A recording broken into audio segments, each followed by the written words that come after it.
Það eru margar hendur sem koma að einum fótboltaleik, meðal annars vallastjórinn. Við erum hérna á sportþættinum hjá Team Fonic og við ætlum að taka viðtal við vallastjórann á Akureyrarvelli. Hvernig er venjulegu dagur í lífi vallastjóra?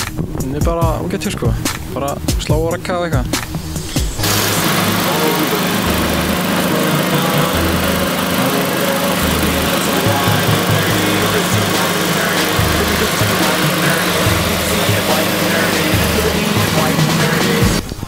Hvað sláið þið völlin oft?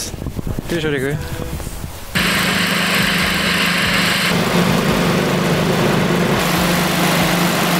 Og hvað vinna margir starfsmenn á vellinum? Við erum svona 8–10. Eru þetta allt eintómir aumingjar eða hvernig það? Nei, það er bara hörkutur fólk í vinnu hérna. Þórsara aðalega.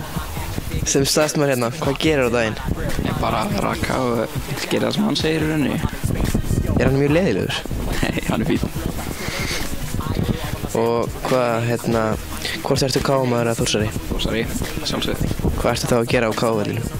Vinna. Svo nú ertu Þórsari, hvernig finnst þér að sjá káavellin? Mér finnst það bara alveg snill sko, það er bara gaman. Slærðan viljandi illa fyrir leiki? Nei, það gerir svo sannleiki ekki. Það fengið sannlega bara að heyra það sko. En núna er leikurinn á móti Þór. Ertu búinn að gera eitthvað við völlin eða er hann bara eins? Nei, hann verður bara eins, venjulega. En þú ert Þórsari. Þú veist, heldur að fólk fyrir ekki skrítið að þú ert að sjá káavellin? Fjölskyldunni finnst það jú. Þeir eru ekkert óalega sátti við það, en annars held ég þetta skiptir ekkert það miklu máli. Og eru foreldrar sátti með þetta?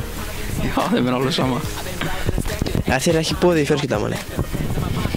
Jó, ég myndi svona bara mæta og þeim er ekki boðið sko. Og situr það bara einn eða situr þú með hinn? Gæti vel að segja það sitt ég einn sko. Hvernig er völlurinn meðhandlaður á leikdag? Er það eitthvað öðruvísi eða? Nei, bara eins og venjulega, nema kannski við málum hann, en svo bara sleginn. Hvað berið á völlinn svona reglulega? Fjölgræði 5.